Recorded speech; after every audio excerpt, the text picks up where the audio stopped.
This is Reimagining Higher Education, your go-to podcast with remarkable education leaders, sharing personal stories from their experience in and around the sector, including reflection and hope for progress. With your host, Dr. Noreen Golfman, former provost and vice president academic at Memorial University in St. John's, Newfoundland, and inaugural member of Studiosity's Academic Advisory Board in Canada. We collectively recognize that this podcast's hosts and guests have recorded this interview from across Turtle Island on the unceded and traditional territories of many nations in what we now know as Canada. We acknowledge past and current custodians of this land. Welcome. Today, I've got the great pleasure of connecting with Ainsley Carry, who is the current Vice President of Students at the University of British Columbia here in Canada. And Ainsley brings over, I should think, 2 decades or more, maybe, of experience in higher education, with previous roles including Vice President for Students at Auburn University, and as well as at the University of Southern California. So welcome, and thanks so much for taking the time out of what I'm sure is a very, very busy schedule in your life. This is great for our Reimagining Higher Education podcast to have somebody like you to talk to with tons of experience. And before we, have that chat, maybe I can ask you to tell us, how do you introduce yourself these days, and maybe say something about yourself? Noreen, thank you so much. And it's such a pleasure to meet you, and it's such a pleasure to have this opportunity to talk about things that matter to both of us. So I'm excited for this conversation. So I think you did a really great job of providing some background. I've been in higher ed administration for more than 2 decades now. Went to school at the University of Florida as an undergrad, or there I earned my bachelor's, master's, and doctorate in college administration. And then went to work around the country in college administration, working at Southern Methodist University, Temple University in Philadelphia, the University of Arkansas. Then I was the vice president for students at Auburn University, served in the same capacity at the University of Southern California. And now I'm the vice president for students at the University of British Columbia. So I've been in the capacity as a vice president for the past 15 years and completely love working with students. I'll give some of my kind of undergraduate, graduate background. So after I completed my bachelor's in economics, went off to work into retail and hated it, right? That experience has catapulted me right back to graduate school.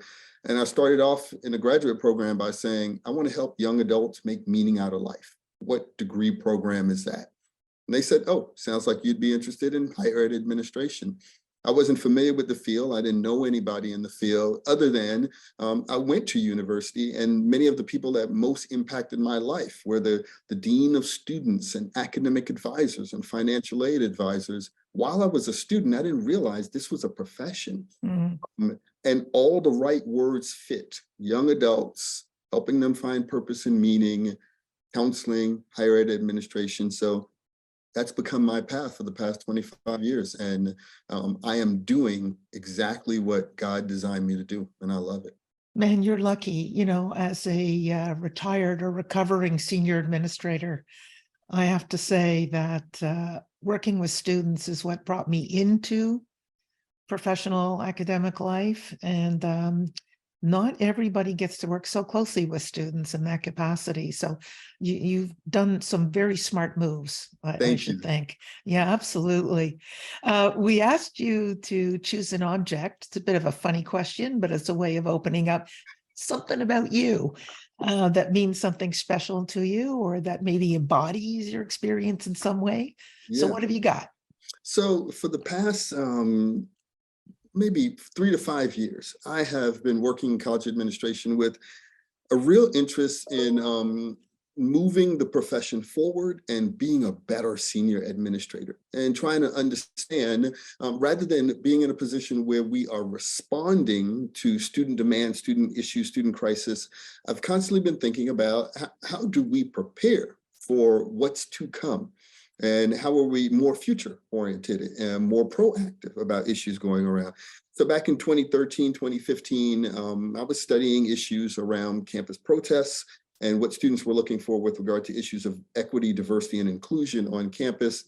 I facilitated some of those conversations at the University of Southern California by helping students and administrators put the pieces together of what the demands were. But again, I felt like we were in a responsive mode.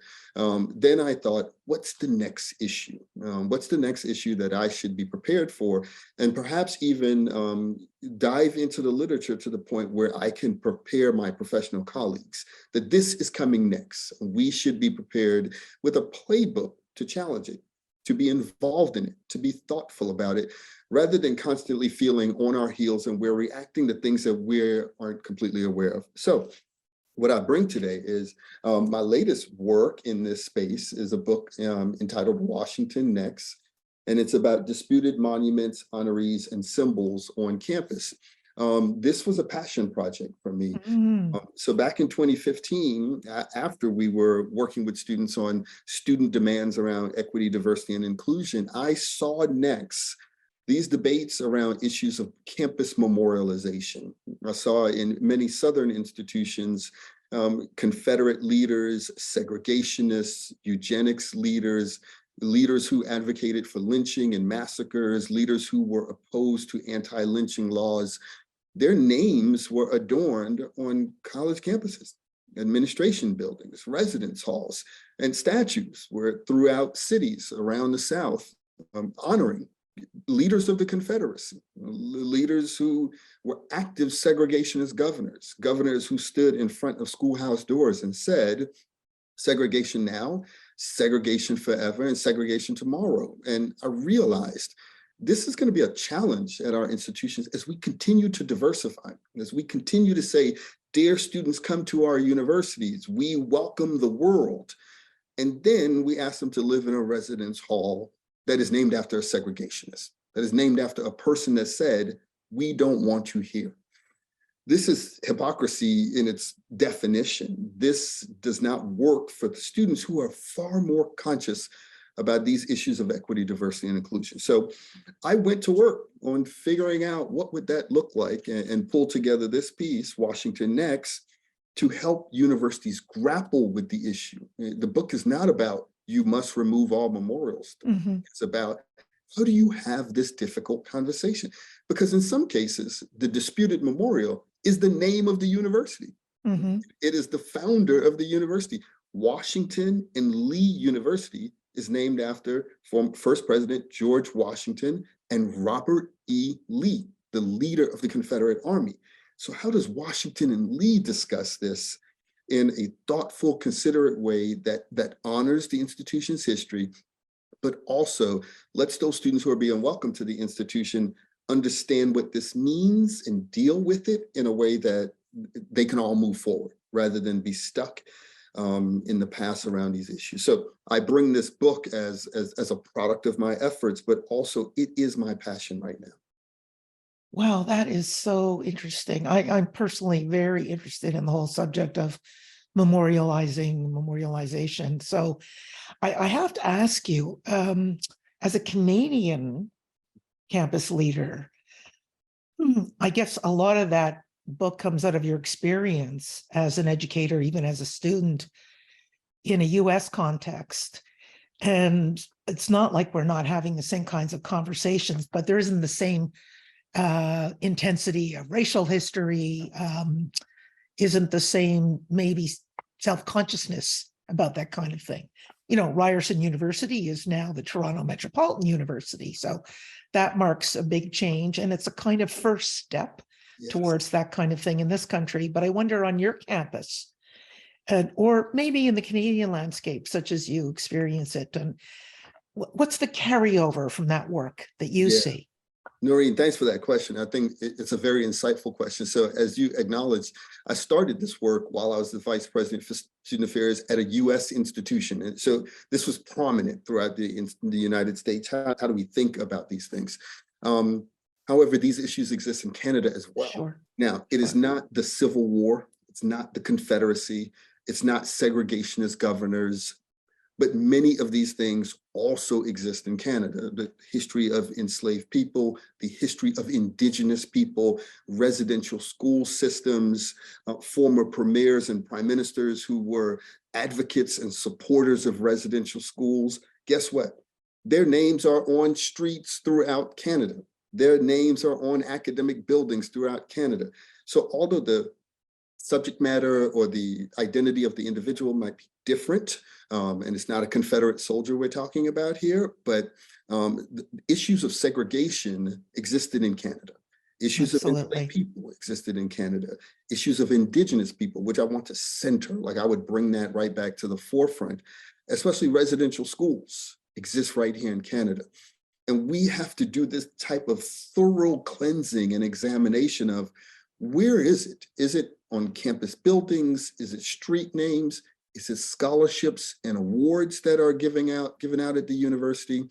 And we have to grapple here in Canada as well with these issues. I appreciate you bringing up one of the best examples, I think, is Ryerson University, right? After they unraveled that, I thought it was one of the boldest decisions I've ever seen. No university in the United States has changed their name as a result of the realization that their name is connected to slavery, the Civil War, the Confederacy. But here in Canada, boy, what a bold move for Ryerson University to change their name.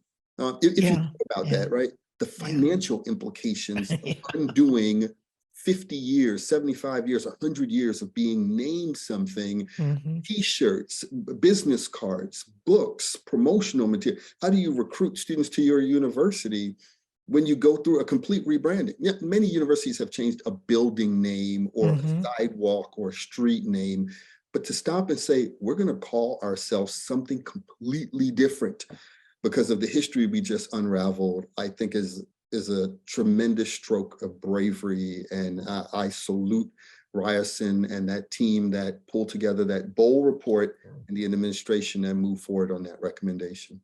Yeah, right on. Totally agree with you.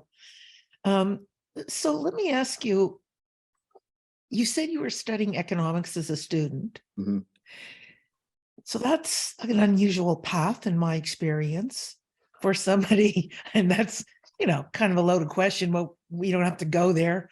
Anybody listening to this understands, what that implies. But to go from a student of economics to, a sphere which is quite different. What about your undergraduate experience or your experience when you were younger? How do you see it? How do you tell your story about that journey? Yeah. So I started, as you mentioned, with my degree going into economics, and I wanted to work for corporate America.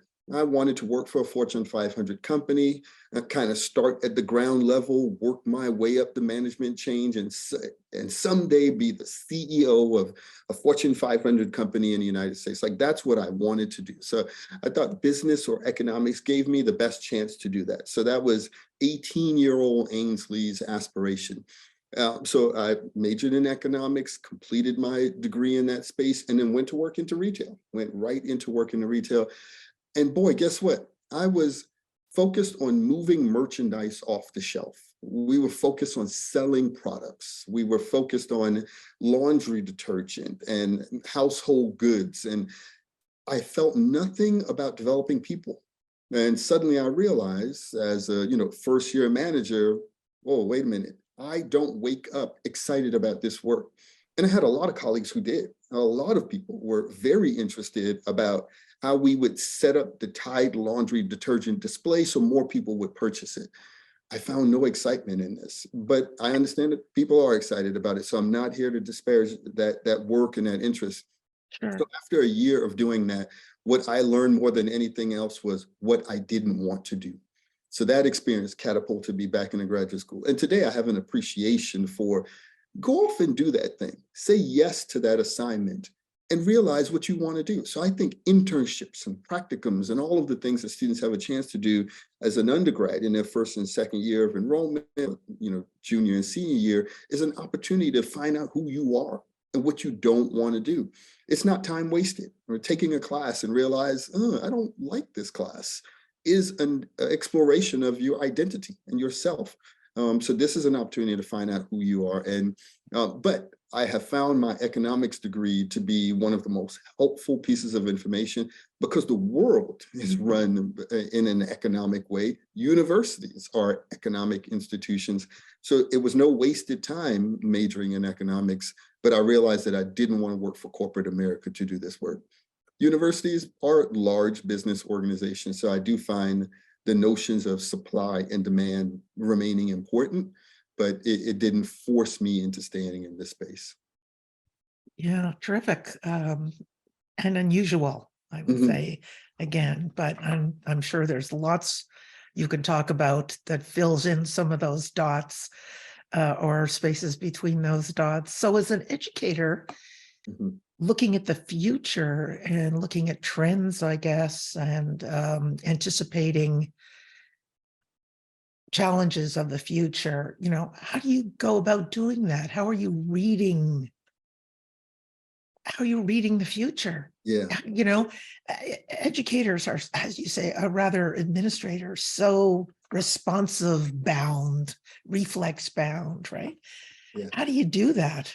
Yeah, Noreen, so thank you for asking that question. It is one of the places that I spend a considerable amount of mental energy in, but as you just identified, our day-to-day work is so about what's happening now. What's the latest protest, the latest argument, the latest thing the university needs to deliver. And so you have to be actively engaged in finding that space to meditate, reflect, think about the future, anticipate future items, and then debate those future items. I thought the COVID pandemic, in a way, did many of our institutions a favor by forcing us through a disruption that no one anticipated, forcing us to think of new ways of delivering higher education. So for me, I think one of the future trends that we have realized are trends related to access and opportunities at colleges and universities. So today our institutional models are very access limited. So our price points, our locations, our requirements of a 4-year investment of seat time is an opportunity cost, not only for the traditional 18, 19-year-old leaving high school, but also the 25, 30, 35-year-old who wants to return to advance their skills. Few of them have time for 2 years of sitting, 2 years of being outside the market to pursue a degree in its fullest.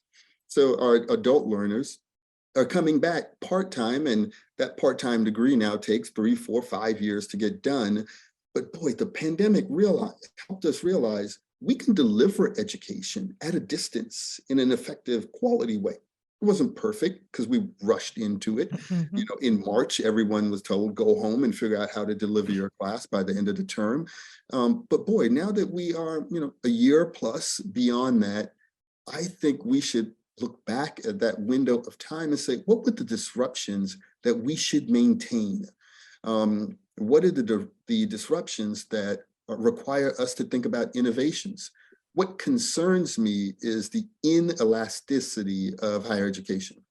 We snapped right back to who we were pre-pandemic, and it concerns me that we just lost all that learning. We just went directly back to, all right, everybody sit in the classroom, and these are the X number of students that are permitted.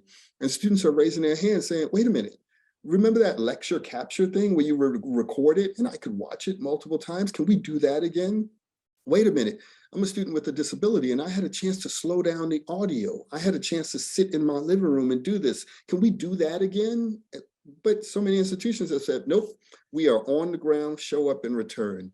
And it pushes so many students right back out the market to this ineffective model of education that was part of the 1600s.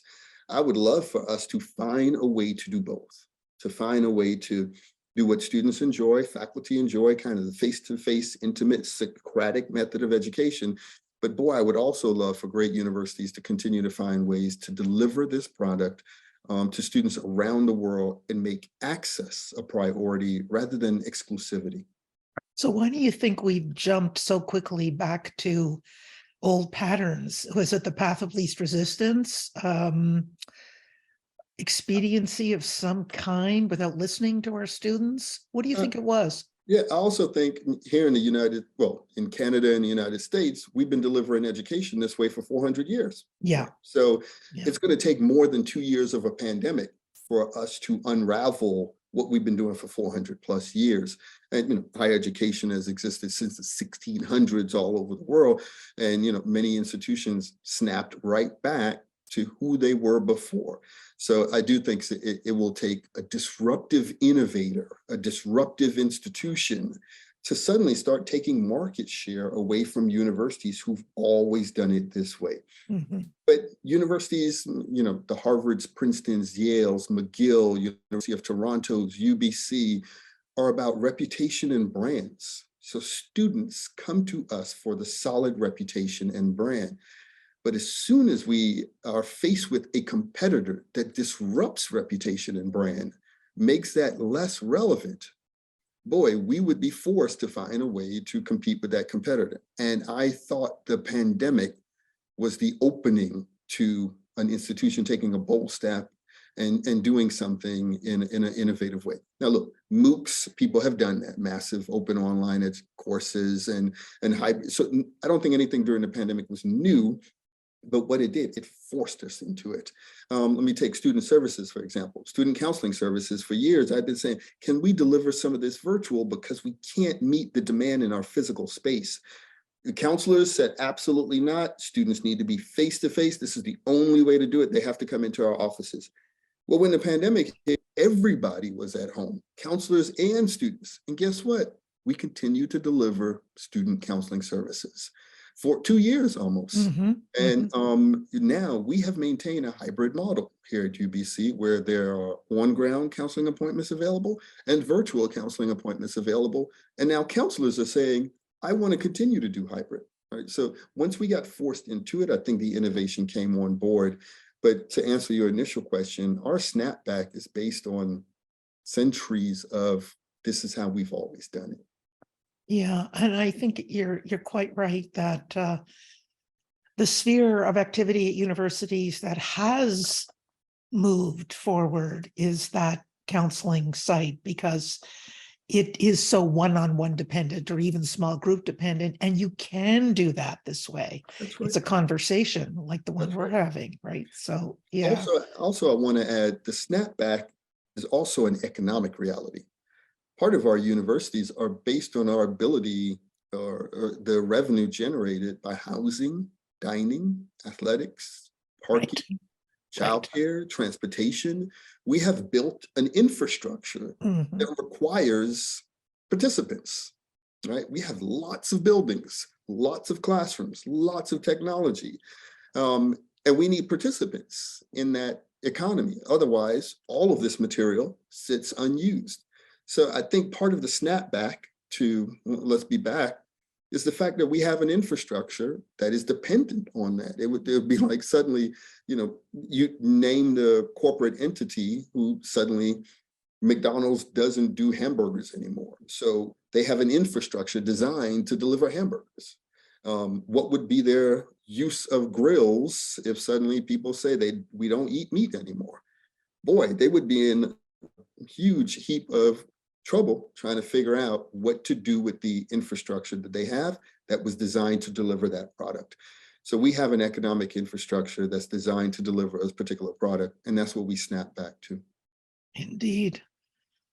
Yeah, as administrator, I certainly went into the role with a lot of idealism, despite, decades of being an academic, which is, an experience can often grind the idealism right out of you, but I did.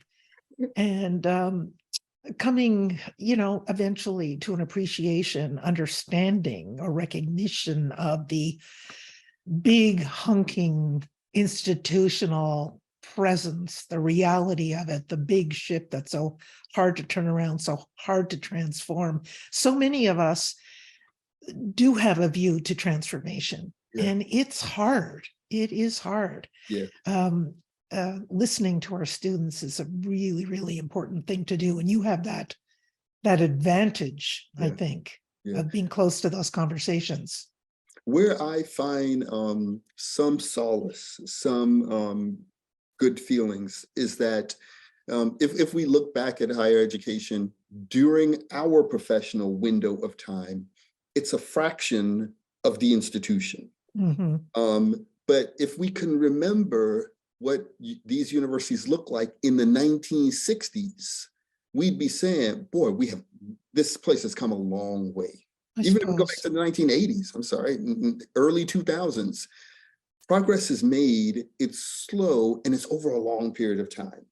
So it's hard for any individual's career span, unless your career span was 30, 40 years, to see real change.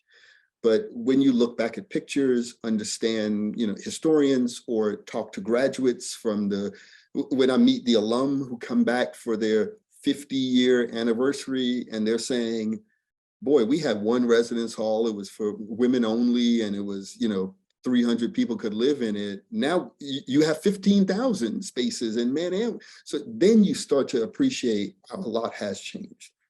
The diversity on our campuses, boy, a lot has changed, right? But in the decade that you had a chance to be there, you're saying, this is taking forever, right? And students, think about the student life cycle, right? They're here for 4 years. So they're completely frustrated by the slowness by which a university would move. But if we ever had a 20 to 30-year lens, we'd see a lot more progress than we thought was happening. Yeah, fair enough. I sometimes impatient with the slow pace of change, but I think that that's a useful frame through which to look at a longer view, let's say. And speaking of that, what advice would you give your younger self as a student or aspiring CEO? Perhaps you've fulfilled yourself so sufficiently that there's no advice that you could think of giving. You've taken your own advice. No, I often think about 18-year-old Ainsley, and I use him in examples to kind of say, here's what's wrong with a particular idea that we're doing. Here's how 18-year-old Ainsley would have seen this policy, would have seen this structure, right? So I still remember him. I still remember him vividly. And I still remember the mistakes that he would made based on the assumptions. And I use my younger self to think through different things. Of course, there are many places that I miss. When I first read this question, the first thought that came to my mind is I would tell 18-year-old Ainsley to buy some Apple or Microsoft stock every month, even if it's $20, $25, just buy it and sit on it. Slowly buy it. When you're 18, you have a job at McDonald's or Burger King, take 25, $50 and put it into the stock market and just keep doing that as if it were you had to pay a bill, right? I wish I would have thought about that Sure. So, yeah, don't we all? Don't we all, right? This is when Microsoft and Apple stock was like $9, $10 a share, right? They were new companies trying to figure things out. And boy, I wish I was sitting on a couple thousand shares of that. But beyond that, one of the pieces of advice I would give myself is to be wary of conventional wisdom. I think many well-intending adults have told us, hey, before you do step 1, 2, and 3, you have to do these other things because when I was growing up, this is how it was done. So you should be prepared to follow that same path. But I've noticed innovators of the world found ways to break the model, to create new opportunities, not only for themselves, but for the world, right? We take the Steve Jobs of the world, or you take any innovator, they didn't follow conventional wisdom, right? Even when the world was saying that's not possible, they were saying we should have a computer on everyone's desk in the world. And they were saying there's no way to do that. That's going to be impossible. And now everyone has 3 computers, one for their daughter, one for their partner, one for themselves. They have a computer in their phone that they can. So you might have 5, you have a computer in your office. So these things that were conventional wisdom, as moves forward within our own generation, that conventional wisdom gets broken. Not to say ignore conventional wisdom, but only to be weary of it, to grapple with it, to consider it, to listen to it. I would offer my younger self is to put yourself in a position to be able to argue both sides, understand both sides of an argument thoroughly, so that you can be much more engaged in an intelligent thinker, even issues that you vehemently disagree with. And we have many polar opposite issues in our world and in our society right now, that how many of us could really argue both sides of it, really see both perspectives? Not to say support both sides. You may have one side that you lean to, whether it's left or right, but do you understand what's in the mind of the person on the other side of this?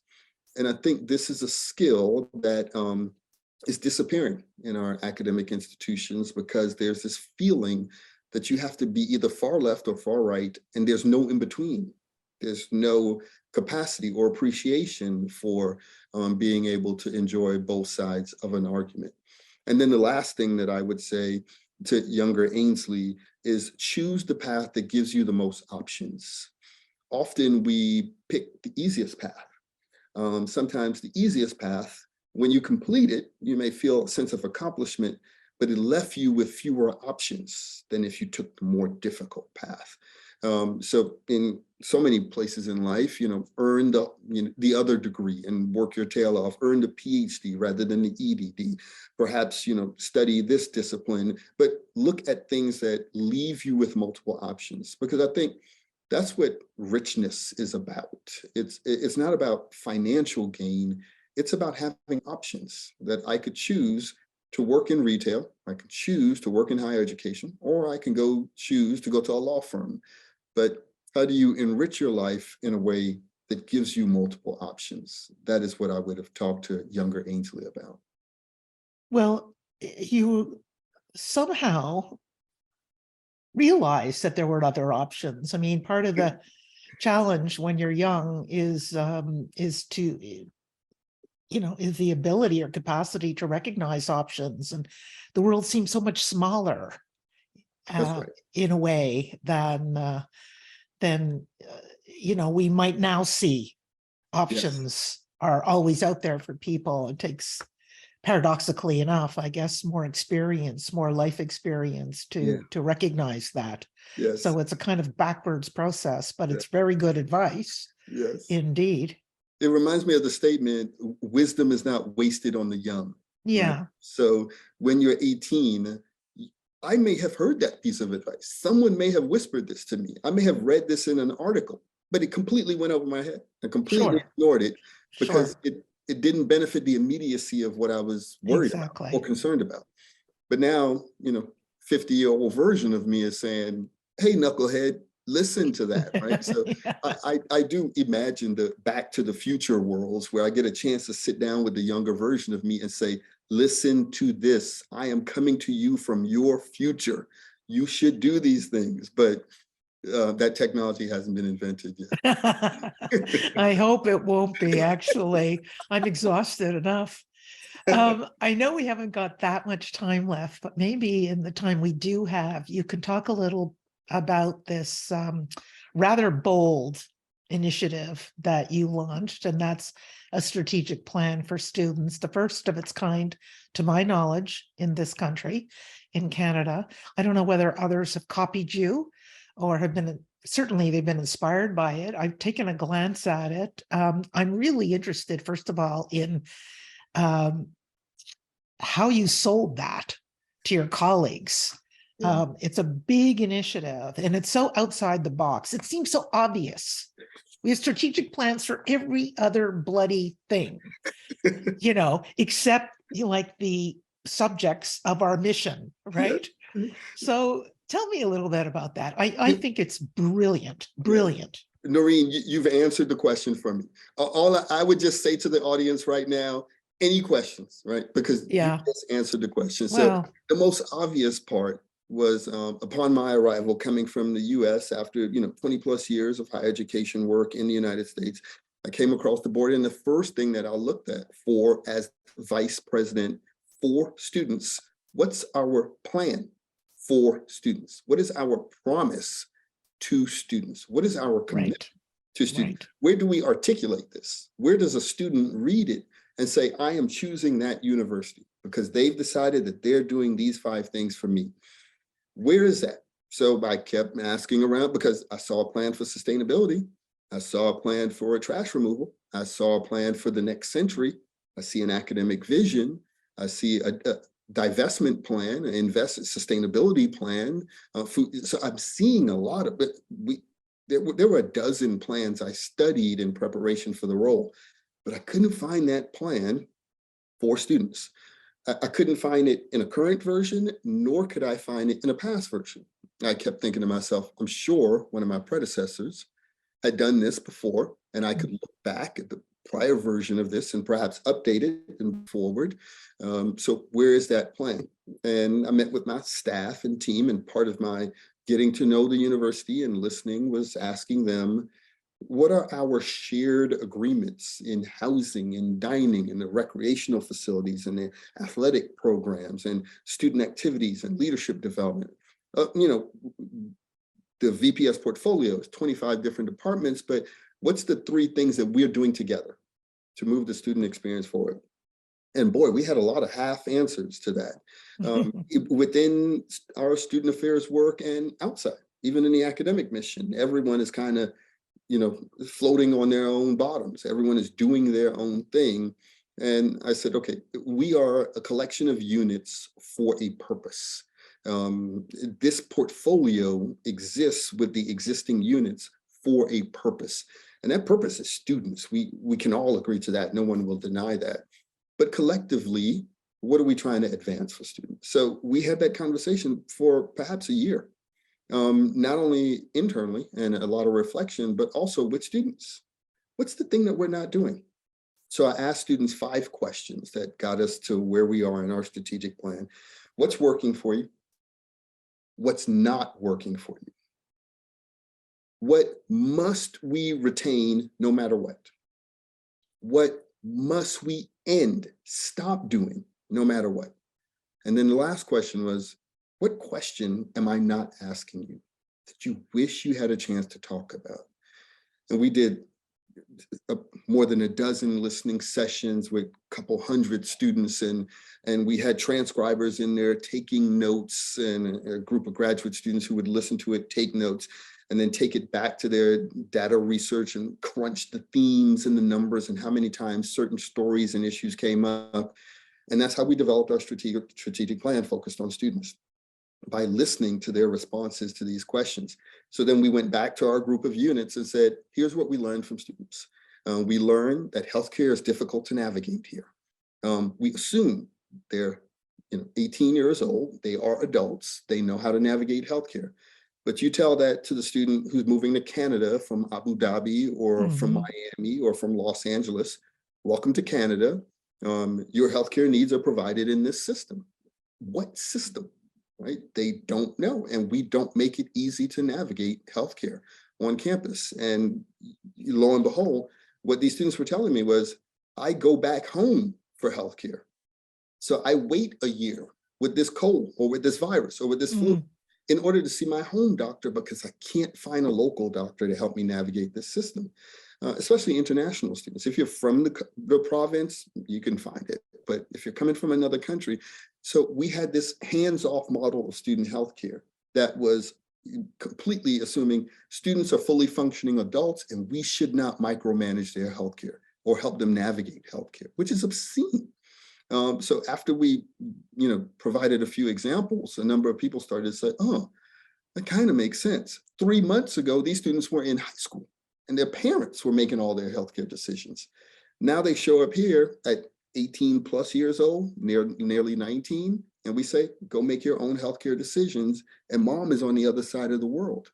So we needed to be more proactive and comprehensive about student healthcare, and we built our model, brought on a chief student health officer, centralized our healthcare entities, moved them all into one building rather than 4 buildings scattered around campus. But we started to think about things centering the student Mhm. And we did that with communication, career development, the first year experience. So the student strategic plan is all about saying, if we put students in the center, how do we make it easier for them to access excellence and opportunity? And that was the birth of our student strategic plan. And one of the points that you made was, it's one of the first in Canada. We started by searching other universities. We started to say, what are the other universities in Canada doing? We can't be the first one to do this. And we couldn't find another student-centered strategic plan. Students are mentioned in strategic plans, granted, yes, but the plan is typically so broad that the student can't see themselves in it. Right. The plan is about sustainability and the environment and changing the world, which is great. But at the end of the day, the student has no proposition of why they're choosing our institution. Right. And that's what I wanted us to center in our plan. What are we doing for you? Awesome. Yeah, I think the convention, to use that word, and they don't call it convention for nothing, is teaching and learning frameworks, teaching and learning plans, but they tend to be, a kind of elevated view, not necessarily from the student perspective. Students might be consulted, but you're quite right. They often can't locate themselves in those plans with any certainty. So I think it's so obvious at once, but not practiced enough. So I think that's a real inspiration, all the work you've done and you're doing. Thank you. And Absolutely. those blinders exist in everything. Oh, sure. If we look at our policies, academic and administrative policies, they were designed for a completely different generation of students, and designed in the 70s, Totally. and the 80s, and have not been revisited. Suddenly we think about course registration, drop add dates, who gets housing, who gets admitted, Right. how long you could be involved in a student organization, or the cost of an activity, or cost of lab equipment.